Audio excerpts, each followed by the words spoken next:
सब खां पहिरियों जेको टॉपिक आहे उहो अल्कीन।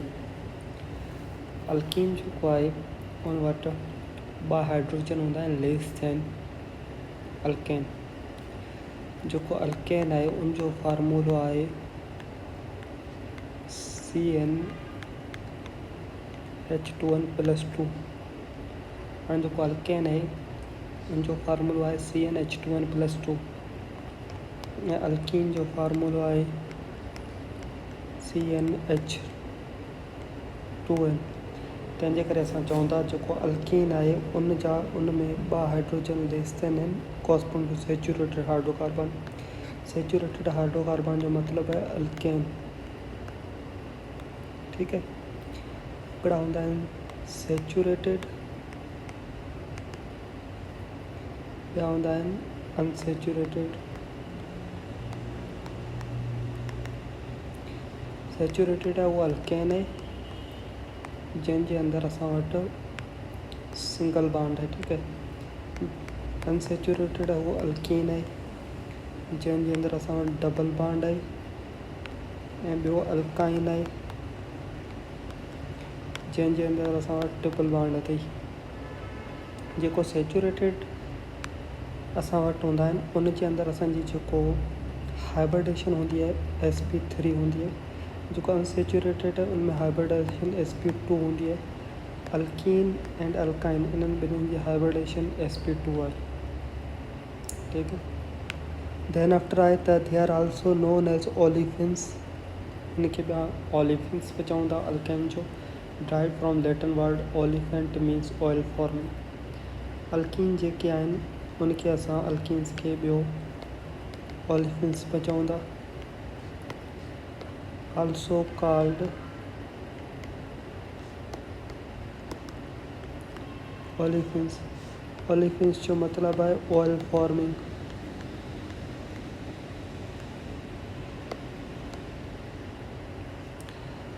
हाणे जेको जो फार्मूलो आहे CnH2n।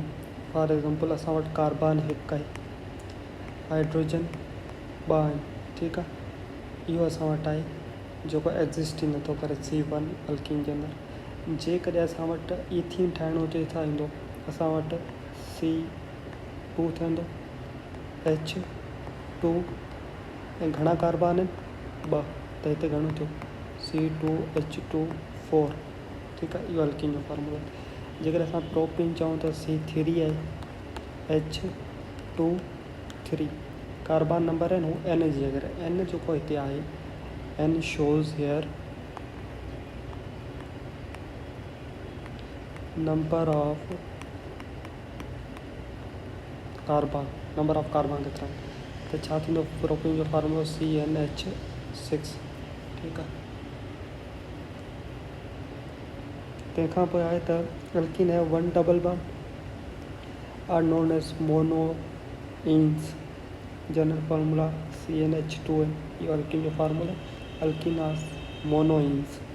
Alkyne contain 2 double bond are called dance.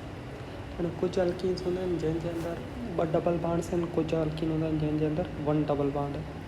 उनजो एग्ज़ाम्पल असां हीअ वठंदासीं। फॉर एग्ज़ाम्पल जो आहे CH2। ठीकु आहे, हाणे इनजे अंदरि असां वटि जेको डबल बॉन्ड थी उहो घणा थी 1 थी 1 डबल बॉन्ड।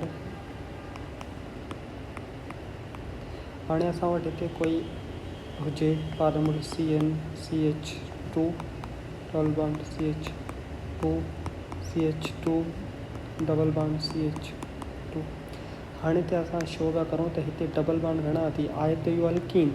ठीकु आहे, पर डबल बॉन्ड पोइ 2 थी, त हिनखे चइबो आहे डाइन्स ऐं हिनखे चइबो आहे मोनोइन्स।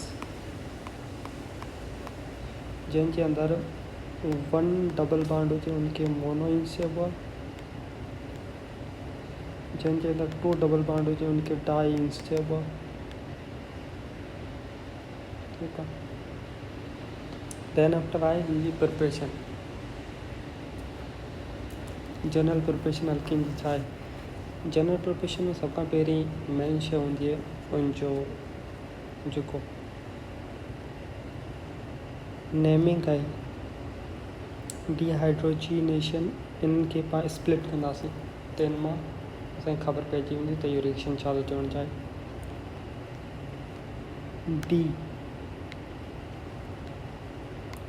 D means remove,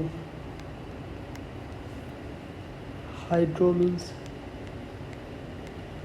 hydrogen, halogenation means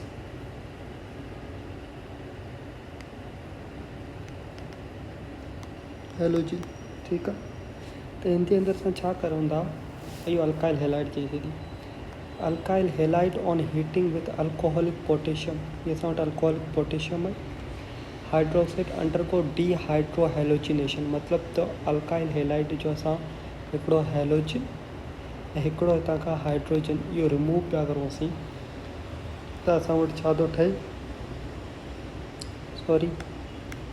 सिर्फ़ु हिकिड़ो हाइड्रोजन एंड हेलोजन असां रिमूव पिया करूं त असां वटि छा पियो ठहे, अल्कीन ठहे पियो इन the presence of alcoholic potassium. ठीकु आहे, इहो कीअं ठहियो असां वटि, फॉर एग्ज़ाम्पल असां वटि हिकिड़ो कंपाउंड आहे जेको, अच्छा इहो असां वटि आहे कंपाउंड जंहिंजे अंदरि असां वटि सिंपली CH3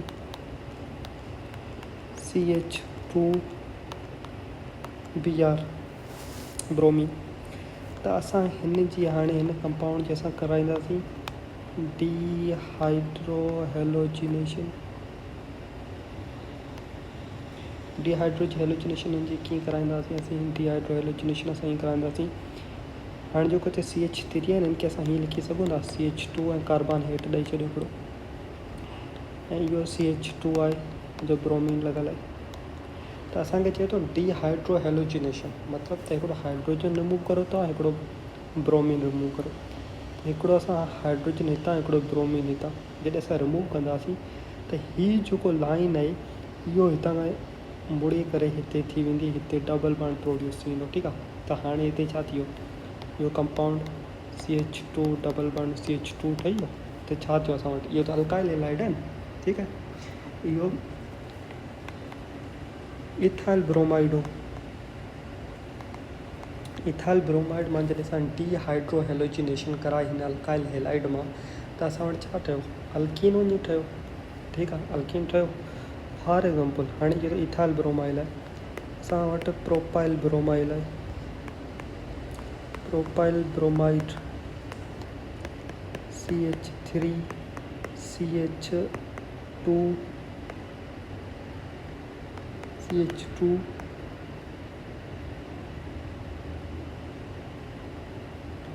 एंड ब्रोमीन लिखो, या हिते असां ब्रोमीन लिखूं, आयोडीन लिखूं, क्लोरीन लिखूं, या असां वटि जेको बि आहे असां हुन में लिखूं अल्काइल हेलाइड जो हिकिड़ो ग्रुप आहे। त असां हिन जी हाणे डिहाइड्रो हेलोजिनेशन कराईंदासीं।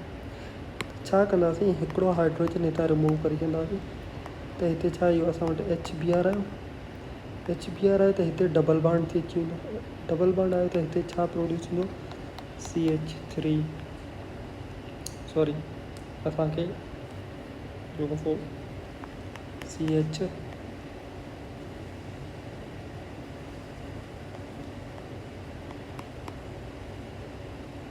CH2, त इहो छा थियो, प्रोपीन। ठीकु आहे, हीअं जो हीअं ब्यूटीन जो असीं करे सघूं था, पेंटीन जो करे सघूं था।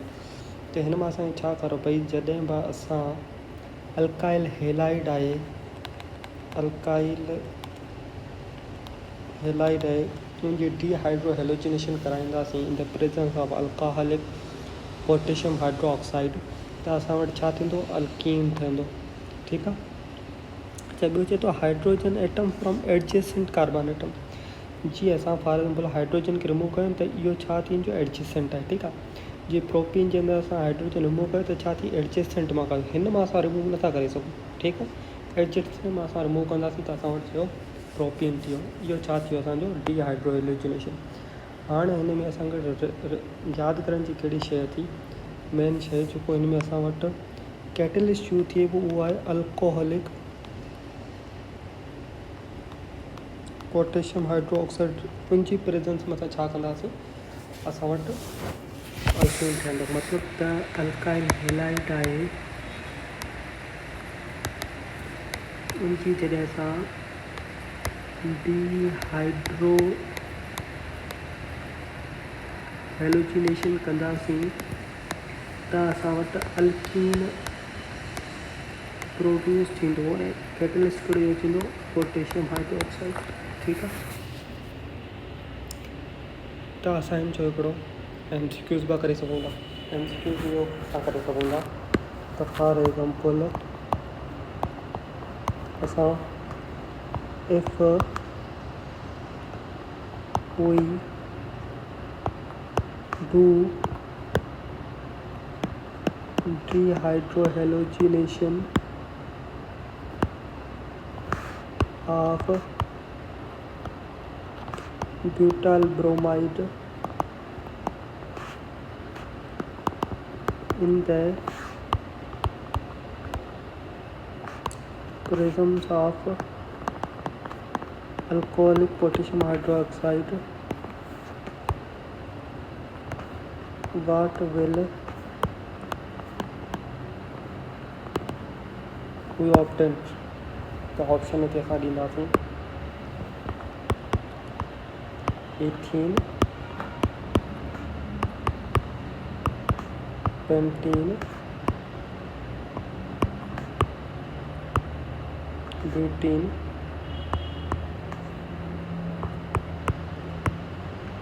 या ब्यूटेन। जॾहिं बि असां वटि डीहाइड्रोहेलोजिनेशन अचे न, हिन खे सॉल्व करण जी ज़रूरत ई कोन्हे। त ब्यूटाइल ब्रोमाइड आहिनि, ब्यूटाइल असां वटि अल्कीन में छा थियो butene, pentyl bromide pentene, propyl bromide propyl chloride propene. त असां वटि छा थींदो, असां चवंदासीं त असां वटि जेको हिते प्रोडक्ट ठहंदो उहो वञी असां वटि ठहंदो ब्यूटीन। ठीकु आहे। त इहो असां वटि हो डीहाइड्रोहेलोजिनेशन ऑफ अल्काइल हेलाइड। ध्यानु असां वटि आहे त डिहाइड्रेशन ऑफ अल्कोहल, अल्कोहल जी डिहाइड्रेशन कंदासीं त हुन मां असांखे छा मिलंदो। Alcohol when dehydrate in the presence of catalyst give alkene. जॾहिं अल्कोहल जी असां डिहाइड्रेशन कराईंदासीं त असां वटि छा मिलंदो, अल्कीन मिलंदो। The best procedure to pass vapour of alcohol heated alumina. ठीकु आहे। त जॾहिं असां अल्कोहल आहे इहो हिन जी जॾहिं in the presence of heated alumina जन प्रेजेंस मां असां जॾहिं डिहाइड्रेशन कराईंदासीं त असां वटि अल्कीन मिलंदो। ठीकु आहे। इहो अल्कीन असां वटि कीअं मिलंदो, फॉर एग्ज़ाम्पल असां वटि हिते आहे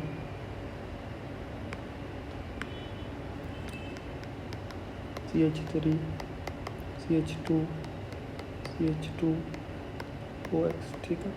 इहो असां वटि छा आहे, इहो असां वटि आहे प्रोपेनॉल आहे असां वटि। ठीकु आहे।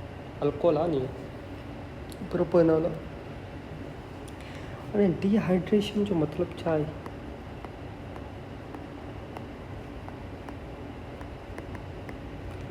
डिहाइड्रेशन जो मतिलबु आहे त रिमूवल ऑफ वाटर। ठीकु आहे। रिमूवल ऑफ वाटर, असां वाटर जो रिमूव करूं वाटर खे, त असां हिन जे अंदरि फॉर एग्ज़ाम्पल हिते हिन हाइड्रोजन खे हिकु करूं था, हिकिड़ो हाइड्रोजन हितां, जेकॾहिं असां इन खे रिमूव करूं त हीअ छा थियो, H2 ठही वियो। H2 ठहियो त हीअ डबल बॉन्ड आहिनि, हिते अची वेंदो त असां वटि छा थियो, प्रोपीन ठही वियो। त असां वटि छा थियो, जॾहिं असां प्रोपेनॉल जी डिहाइड्रेशन कई, वाटर खे रिमूव कयो त डबल बॉन्ड हिते अची वियो त प्रोपीन ठही वियो। त चए थो जॾहिं असां अल्कोहल जी डिहाइड्रेशन कराईंदासीं, जी फॉर्मूला हिते हाइड्रोजन हो, असां वाटर रिमूव कयो त डबल बॉन्ड अची वियो त हिते छा थी वियो, असां वटि अल्कीन ठही वियो। ठीकु आहे। त हिते वाटर जेको वेस्ट प्रोडक्ट में अची वियो त असां वटि छा थियो, डिहाइड्रेशन ऑफ अल्कीन मां असां वटि डिहाइड्रेशन ऑफ अल्कोहल मां असां वटि अल्कीन प्रोड्यूस थी वियो। ठीकु आहे। हिन में जेको असां वटि नॉर्मली जेकॾहिं असीं चऊं जो कैटलिस्ट यूज़ थिए थो उहो असां वटि छा थींदो, Al2O5। इहो यादि करणु लाज़मी आहे इहो। ठीकु आहे। तंहिंखां चए पियो त ॿिया जो कैटलिस्ट आहिनि ही लिखिया पिया आहिनि P4O10 H2SO4 concentration H2 H3PO4 used for dehydration. The aid of dehydration varies alcohol in order to इहो मेन आहे यादि करणु ॾाढो लाज़मी थी इहो ट्रेंड यादि करणु टर्शरी अल्कोहल देन सेकेंडरी अल्कोहल देन प्राइमरी अल्कोहल ठीकु आहे इहो कंहिंजो असां वटि इहो असां वटि आहे जॾहिं असां डिहाइड्रेशन ऑफ अल्कोहल कंदासीं डिहाइड्रेशन ऑफ अल्कोहल जंहिंजे अंदरि असां वटि छा मिले थो अल्कीन मिले थो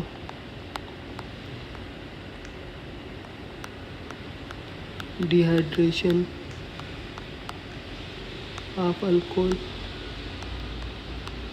ठीकु आहे त हिते टे केस ॾिना आहिनि primary alcohol secondary alcohol and tertiary alcohol जॾहिं असां प्राइमरी अल्कोहल जी कंदासीं 75% ऑफ H2O त असां वटि अल्कीन मिलंदो जेकॾहिं असां सेकेंडरी अल्कोहल जी कंदासीं 65% ऑफ H2O त अल्कीन मिलंदो टर्शरी अल्कोहल जी 25% ते असां वटि मिलंदो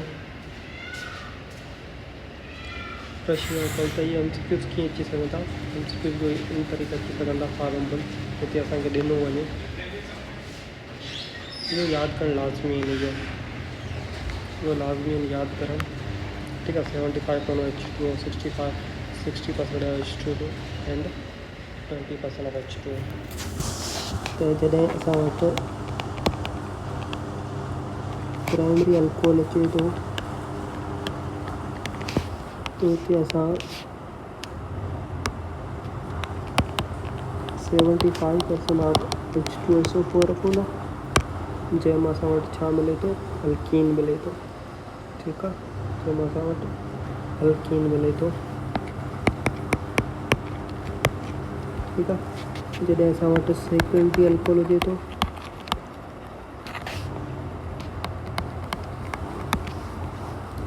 त असीं हिते घणा परसेंटेज रखूं था 60% ऑफ H2SO4 रखूं था जंहिंमां बि असां वटि अल्कीन मिले थो जेको टर्शरी अल्कोहल आहे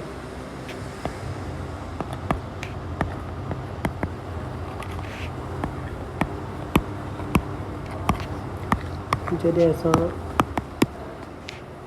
उन्हनि जी बि डिहाइड्रेशन करूं था तॾहिं असां केतिरो रखूं था 20% ऑफ H2 20% ऑफ H2SO4 तॾहिं मां असां वटि छा मिले थो अल्कीन मिले थो हाणे इहो एमसीक्यूज़ इन तरीक़े अची सघनि था त हिते असां वटि सेकेंडरी अल्कोहल ॾिनल हुजे ऐं इहो ॾिनल हूंदो त डायरेक्ट पुछियो हूंदो त हिते अल्कीन कहिड़ो ठहे थो ठीकु आहे इहो मेन थी त हिते मां लिखी छॾां थो प्राइमरी अल्कोहल उनजे लाइ 75% ठीकु आहे ऐं टेम्परेचर यादि करण जी ज़रूरत न आहे 75% प्राइमरी अल्कोहल आहे सेकेंडरी अल्कोहल आहे 60% एंड 20% ऑफ H2SO4 ठीकु आहे त हिते असां लिखूं था dehydration of alcohol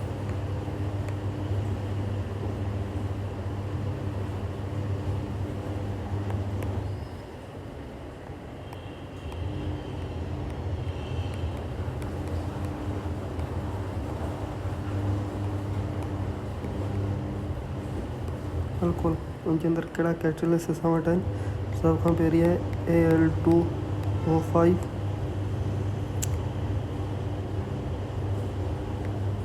P2O5 concentrated H2SO4 and ॿियो कहिड़ो थी असां वटि H3PO4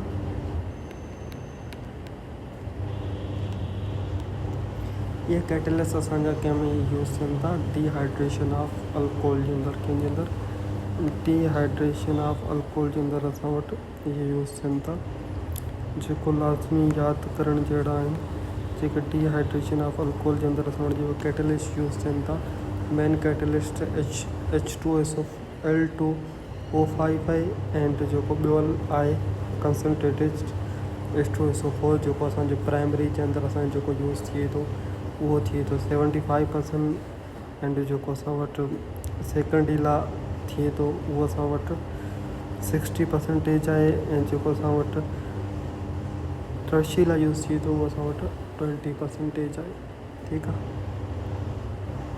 अच्छा, इहो हिते ख़तमु थो थिए। देन आफ्टर असां चयो थो डीहैलोजिनेशन ऑफ विसनल डायलाइड। हाणे ॿ कॉन्सेप्ट आहिनि। हिकिड़ो असां वटि आहे विसनल डायलाइड,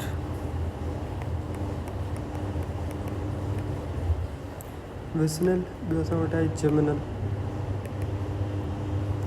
विसनल जो मतिलबु अथई असां वटि CH2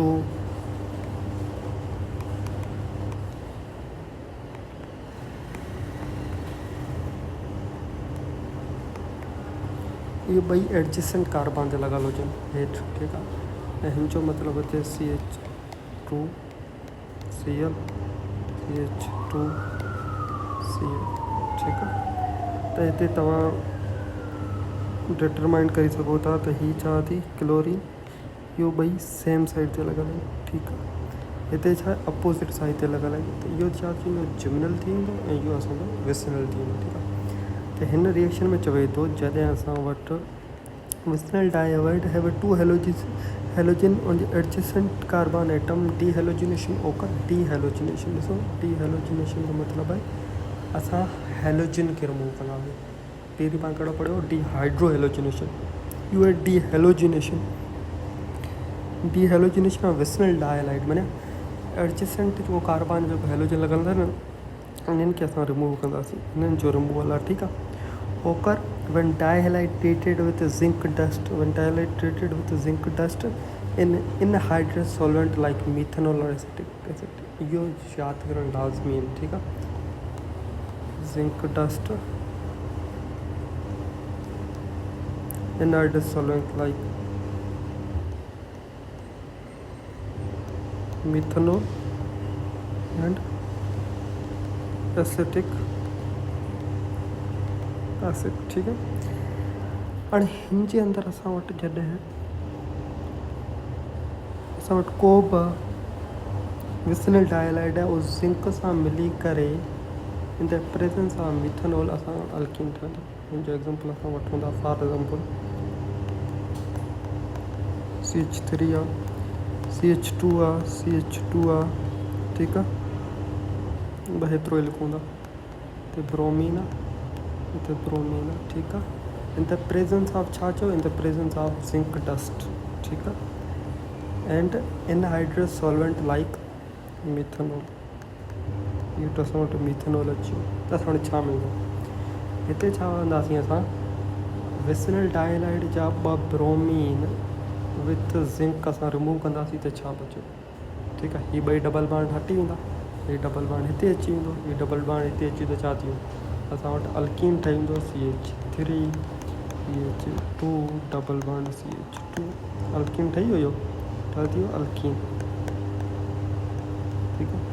कीअं ठहियो, असांजो विसनल डायहाइलाइड जे एडजेसेंट जो कार्बन हुन ॿ ब्रोमीन विथ ज़िंक इन द प्रेजेंस ऑफ मिथेनॉल, त असां वटि छा थियो अल्केन ठही वियो। हिकिड़ो प्रोसेस असां वटि डीहेलोजिनेशन ऑफ विसनल डायहाइलाइड, ठीकु आहे। डीहेलोजिनेशन ऑफ विसनल डायहाइलाइड इहो असां वटि ठही वियो हिकिड़ो। अच्छा, हीअ यादि करणु ज़रूरी आहे त कीअं असां वटि हिकिड़ो विसनल डायहाइलाइड हो इन the presence of zinc dust, जॾहिं उन्हनि सां मिली करे इन the presence of methanol anhydrous solvent या एसिटिक एसिड असां वटि अल्कीन ठाहियो, ठीकु आहे। इहो असां वटि रिएक्शन अची वियो। Then it was reaction electrolytic of salt decarboxylic acid, cold electrolytic method. In sodium or potassium salt or dicarboxylic acid like succinate acid are subjected to electrolyte in aqueous solution alkene form. In sodium disodium succinate जॾहिं जाइज़। अच्छा, इहो वैसे एतिरो यादि करण जी ज़रूरत न आहे, हिन में एतिरो यादि करे माण्हू MCQ टाइप को हा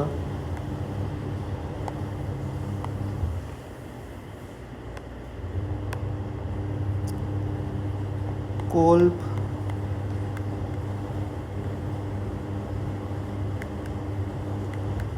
electrolyte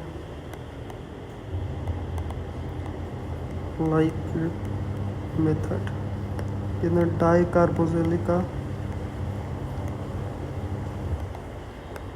डाइकार्बोक्सिलिक मोनोकार्बोक्सिलिक ना जो छा प्रोड्यूस करे तो असां वटि अल्कीन प्रोड्यूस करे थो। इहो एतिरो असां वटि लाज़मी न आहे इहो, ठीकु आहे। ओके, देन असां वटि जेको सो ही टे रिएक्शन अची विया। हाणे रिवाइज़ करूं था टे रिएक्शन्स। कहिड़ा रिएक्शन्स असां वटि? D hydro halogenation of alkyl halide, ठीकु आहे, जंहिंजे अंदरि असां वटि छा हो, अल्कोहलिक पोटेशियम हाइड्रोक्साइड हो। उनजी प्रेजेंस में असां वटि छा ठहियो पियो? अल्कीन ठहियो पियो, ठीकु आहे। तंहिंखां पोइ असां वटि डिहाइड्रेशन, ठीकु आहे, डिहाइड्रेशन ऑफ अल्कोहल, जंहिंजे अंदरि असां वटि छा हिकिड़ो कैटलिस्ट हो Al2O5, ठीकु आहे।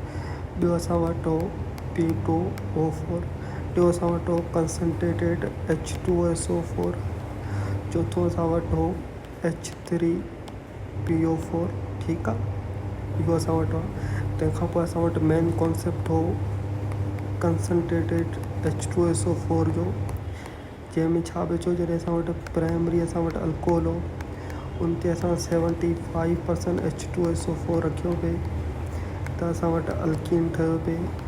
सेकेंडरी में असां 60% रखियो पिए, टर्शरी में असां 20% रखियो पिए। इहो मेन कॉन्सेप्ट असां पढ़ियोसीं आहिनि टे रिएक्शन जे अंदरि। हाणे जेको रिएक्शन असां वटि आहिनि उहे कहिड़ा आहिनि? और इलेक्ट्रोलाइटिक पढ़ी छॾियो।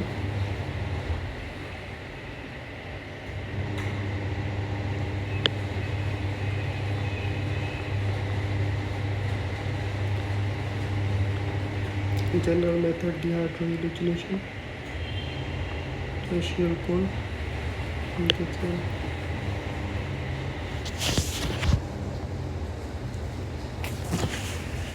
this is not the actual slide.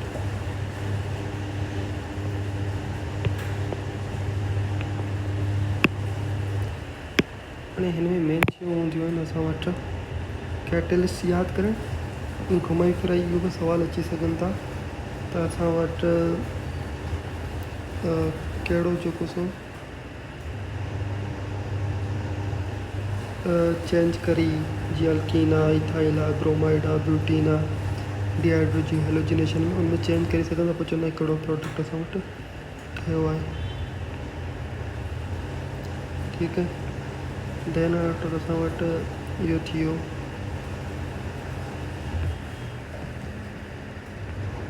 शायदि ये स्लाइड्स ऐड करूँ था, मैं लाइक थोड़ी सही थी।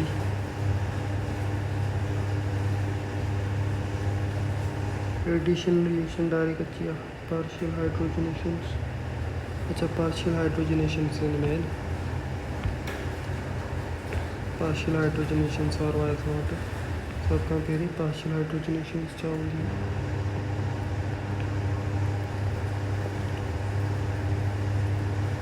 ठीक है।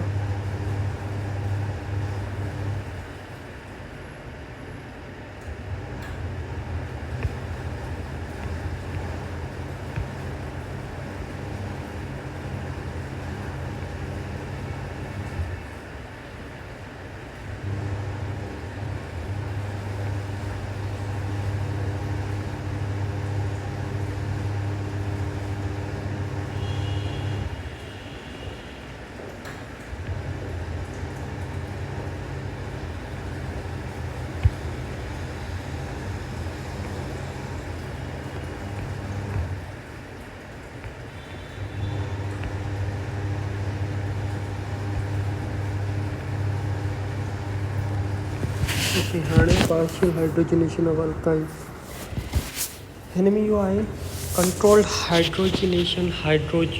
हाणे हिन में आहे हाइड्रोजनेशन, माना हाइड्रोजन जो असां छा कंदासीं, एडिशन्स कंदासीं, ठीकु आहे। controlled hydrogenation of alkane with hydrogen gas in equivalent ratio over heating catalyst जो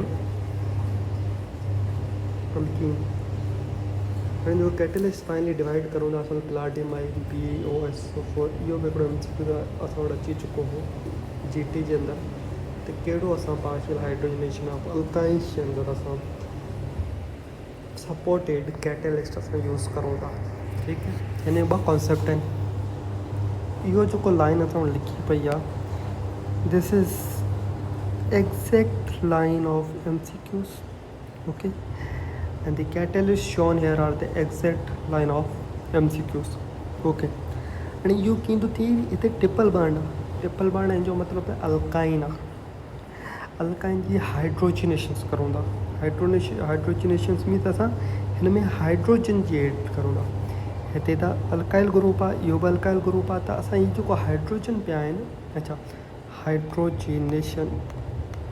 हाइड्रोजनेशन जो मतिलबु इहो आहे असां हाइड्रोजन खे ऐड करूं ठीकु आहे त हितां असां एग्ज़ाम्पल वठंदासीं त फॉर एग्ज़ाम्पल हिते आहे असां वटि CH3 CH हिते डबल बॉन्ड आहे न त हिते वैलेंसी कार्बन हिकिड़ी हूंदी इहो CH3 हिते हाइड्रोजन खे ऐड कंदासीं असां H2 ॿ कार्बन हाइड्रोजन ऐड कंदासीं कैटलिस्ट असां कहिड़ो पढ़ो Ba2SO4 ठीकु आहे हितां प्लाडियम बि रखी सघूं था ठीकु त असां छा कंदासीं जेको हाइड्रोजन आहे इहो हिकिड़ो हिते ऐड थींदो हिकिड़ो हिते ऐड थींदो त असां वटि छा थींदो CH3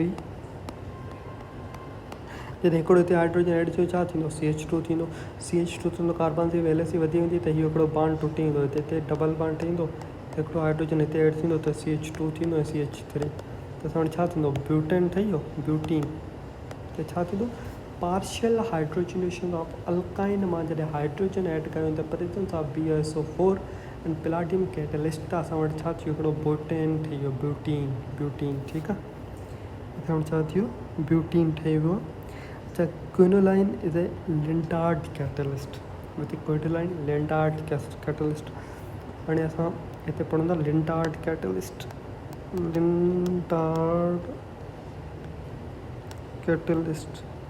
कहिड़ा आहिनि BeSO4 प्लाडियम क्विनोलाइन ठीकु आहे छा आहे लिंटार्ड कैटलिस्ट आहिनि असां वटि अच्छा हिन जे अंदरि असां वटि जेको प्रोडक्ट ठहे थो हीअ त मूं नॉर्मली लिखायो आहे त हिन में असां हीअं लिखी सघूं था त CH3 CH ऐं हाइड्रोजन खे असां ऐसे ऐड करूं था हिते हाइड्रोजन CH हिते हाइड्रोजन CH3 हाणे जॾहिं ॿ एडजेसेंट कार्बन अचंदा सेम साइड वारा त हुनखे चइबो आहे सिज़ अपोज़िट साइड वारा चइबो आहे ट्रांस ठीकु आहे जेकॾहिं हिते CH2 हिकिड़ो हाइड्रोजन हिते हुजे हिकिड़ो हाइड्रोजन हिते हुजे हाइड्रोजन न कहिड़ो बि फंक्शन ग्रुप हीअ ट्रांस थी वियो हाणे असां वटि ट्रांस कीअं ठहंदो ट्रांस असां वटि ठहंदो जॾहिं असां वटि trans alkene can be obtained by treating alkyne with sodium and liquid NH3 हीअ जेको पॉइंट आहे न लाज़मी रटियल हुजे इहो alkyne with sodium and liquid NH3 at temperature बि यादि हुयो टेम्परेचर कहिड़ो आहे टेम्परेचर आहे असां वटि 33 अल्काइन जॾहिं हुनजी हाइड्रोजनेशन कईसीं हिकिड़ो कार्बन हिते ईंदो ॿियो कार्बन हिते ईंदो ट्रिपल बॉन्ड टुटंदो डबल बॉन्ड ठहंदो असां वटि हिकिड़ो हाइड्रोजन हिते निकितो हिकिड़ो हाइड्रोजन हिते निकितो इहो असां वटि ट्रांस अल्कीन आहे असां वटि जेको सो मेन शइ यादि करण जी कहिड़ी आहे ट्रांस अल्केन जॾहिं थींदो जॾहिं सोडियम हुजे लिक्विड NH3 हुजे ऐं टेम्परेचर -30 सेल्सियस हुजे त असां वटि छा थींदो असां वटि सिज़ अल्कीन वञी ठहंदो ठीकु आहे देन आफ्टर असां वटि जेको अचे थो हिते ठीकु आहे देन असां वटि जेको हिते अचे थो प्रॉपर्टीज़ कहिड़ियूं आहिनि प्रॉपर्टीज़ जेको आहिनि असां वटि जेको कंहिं बि हाइड्रोकार्बन एलिफेटिक जा फस्ट 3 मेंबर आहिनि उहे असां वटि गैस हूंदा आहिनि, ठीकु आहे। ऐं 5 खां 15 लिक्विड आहिनि, हायर मेंबर सॉलिड, ठीकु। त असां छा चवंदासीं, अल्कीन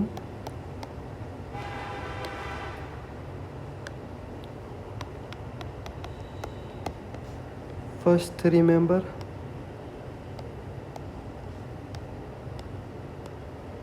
गैस कहिड़ा,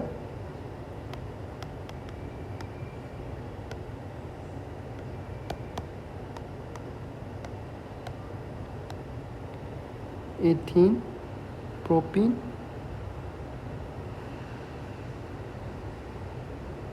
अच्छा हिते हिकिड़ी मिस्टेक आहे, ब्यूटेन न आहे, ब्यूटीन आहे। हिते बुक वारनि ग़लति लिखियो आहे, ब्यूटेन न आहे, ब्यूटीन आहे।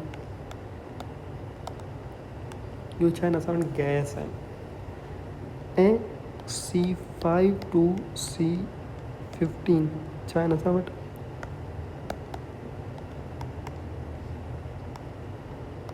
लिक्विड आहिनि।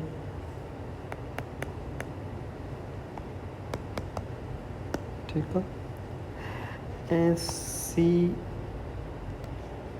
C15 खां मथे C16 आहे, C17 आहे, जेको मथे आहिनि सभु सॉलिड आहिनि असां वटि, ठीकु आहे। कीअं थियो असां वटि फस्ट 3 मेंबर असां वटि इथीन, प्रोपीन, ब्यूटीन जेके आहिनि असां वटि गैस आहिनि।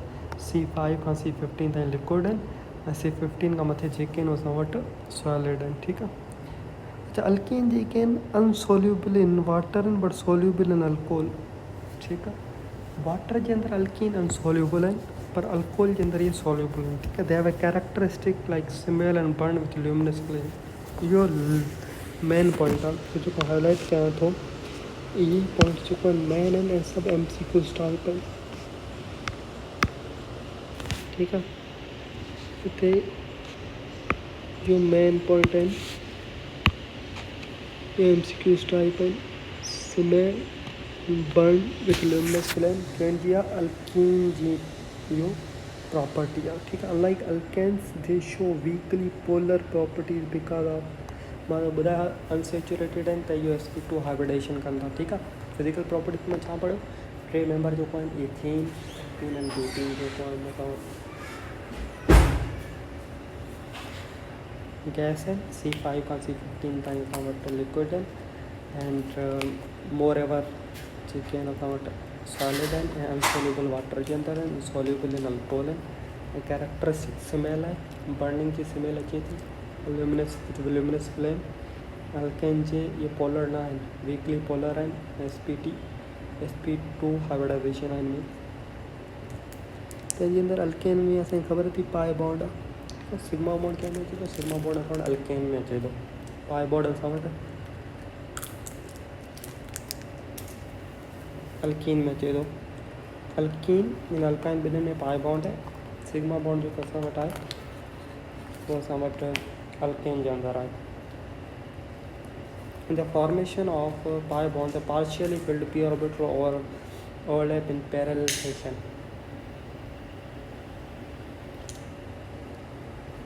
The probability of finding electron thus away from the join two nuclei in pi electron less firmly held between the nuclei. Pi bond is therefore weak bond compared to the sigma bond. ये बड़ी main point है, याद रखनी। तो pi bond is weaker than sigma bond. Degeneration it breaks comparatively easily, rendering alkene reactive group compound. Moreover, the loosely held pi electron are more exposed to attack. अच्छा, जेको असां वटि पाए इलेक्ट्रॉन्स हूंदा आहिनि उन्हनि जी मूवमेंट थींदी आहे, उन्हनि जी रिस्ट्रिक्शन्स थींदी आहे, बट जेके असां वटि अल्केन हूंदा आहिनि उन्हनि जी मूवमेंट न थींदी आहे, ठीकु आहे। अल्केन देयरफॉर गो इलेक्ट्रोफिलिक। अच्छा, इहो बि हिकिड़ी MCQ पॉइंट आहे त अल्कीन जेके आहिनि उहे असां वटि इलेक्ट्रोफिलिक रिएक्शन ॾियनि था। त फिज़िकल प्रॉपर्टीज़ जंहिंजे अंदरि हिकिड़ी इहो देन इहो ठीक आहे इहो point this point these are the MCQs base ये MCQs base हैं इन में MCQ अची सघनि था ठीक आहे गैस कहिड़ा आहिनि लिक्विड कहिड़ा थी ये कहिड़ा थी ये MCQs वारा ही आहिनि then come to the next slide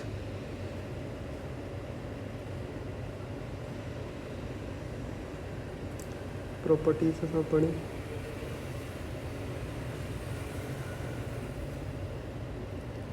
हाणे असां वटि रिएक्शन्स आहिनि अल्कीन जा हिकिड़ा रिएक्शन्स आहिनि असां उहो पढ़ंदासीं नेक्स्ट लेक्चर में